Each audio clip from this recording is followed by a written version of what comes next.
Hi, I'm Toni Smigelski, and I'm the library manager at Niton Library, and we're part of the Yellowhead County Libraries. And today I'm going to read you Nana's Getting Married.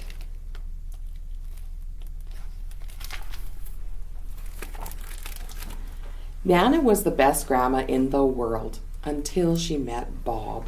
She baked me chewy chocolate chip cookies and let me eat the dough. She knitted me mittens and socks and turtleneck sweaters with snowflakes on them.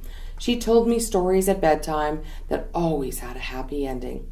But ever since she met Bob, everything has changed. Now Nana does her hair differently. She gets pedicures on Friday afternoons. And instead of staying home with me on weekends, she goes out with her boyfriend, Bob. I, for one, do not approve.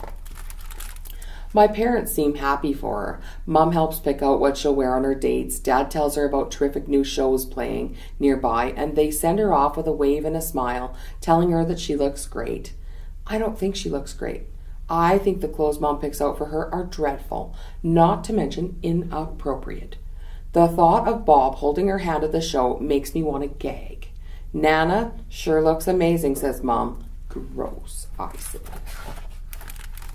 Now Nana takes hours and hours in the bathroom having bubble baths. When Nana stops dating Bob, can I have the bathtub all to myself like before, I ask. Nana just needs to freshen up for her date, Mom says. And it doesn't look like she's going to stop seeing Bob anytime soon, said Dad. I think Dad is right because Nana keeps pictures of Bob on her bedside. She sings silly love songs all to herself. And she even puts on makeup.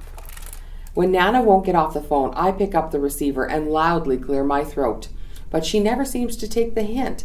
After Bob goes away, can I have Nana all to myself like before, I ask. It looks like Bob is here to stay, says Mom. I think Nana's in love, says Dad. Isn't that wonderful, they say. Gross, I say. You have friends, says Mom. So why can't Nana have a special friend too? Yeah, but I don't spray perfume all over the place every time Ricky and Matthew come over. You talk to your friends privately without interruption, says Dad. Why can't Nana have a little privacy too? Yeah, but I don't call my friends silly baby names like Schnookums and Honeybunch or giggle like a chipmunk when they talk on the phone. My parents know that I do not approve. I've tried everything. Pretending I'm sick so she'll make me chicken soup with rice. Pretending I'm afraid of lightning storms so she'll stay home instead of going out for dinner and dancing. Once I even tried to scare Bob away. Sometimes I'm so naughty my parents have to send me to my room. But no matter what, they still know that I do not approve. Before you know it, things get even worse. Mom shows Nana the latest exercise craze. Dad suggests they double date. So Mom and Dad and Bob and Nana go all out together and leave me home with a sitter. Your grandma sure looks pretty, says the sitter. Gross, I say. Mom and Dad think it's cute when Nana gets love letters in the mail. They think it's funny when Nana burns her bread in the toaster because she's too busy daydreaming about Bob. They think it's sweet when Nana and Bob share a soda pop out of the same glass with 2 straws. Isn't that absolutely adorable, they say? I, for one, do not approve. One evening, Bob comes over to take Nana out. I know she isn't quite ready, so I ask him to sit in the den with me. I tell him about Nana's arthritis and her bad knee and the gallstones she had removed 3 years ago. I talk about her memory, which is not as good as it used to be. I know all about her knee and her gallstones and her memory, said Bob. Some of my parts don't work so well anymore either. But for me, your Nana is perfect, and I think I'm perfect for her too.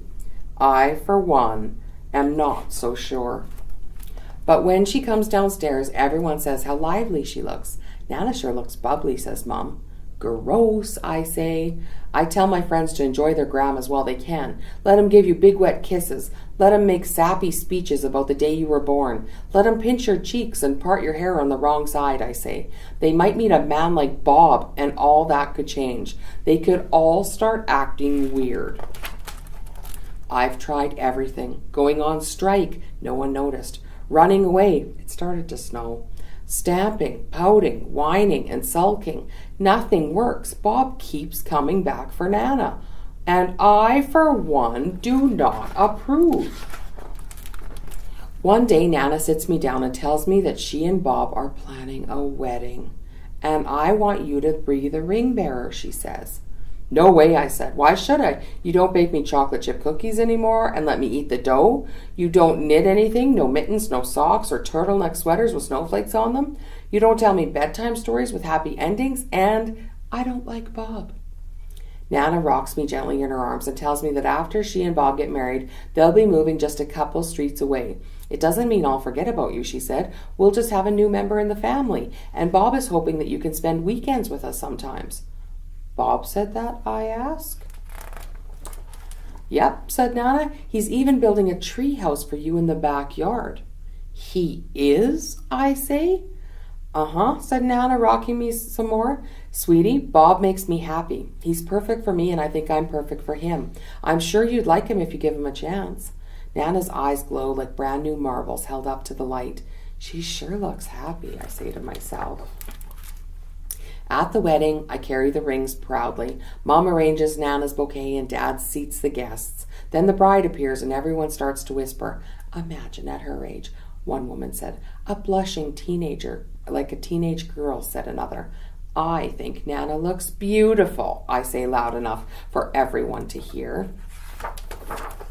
When the judge asks if anyone objects to the marriage, Bob turns and gives me a big wink.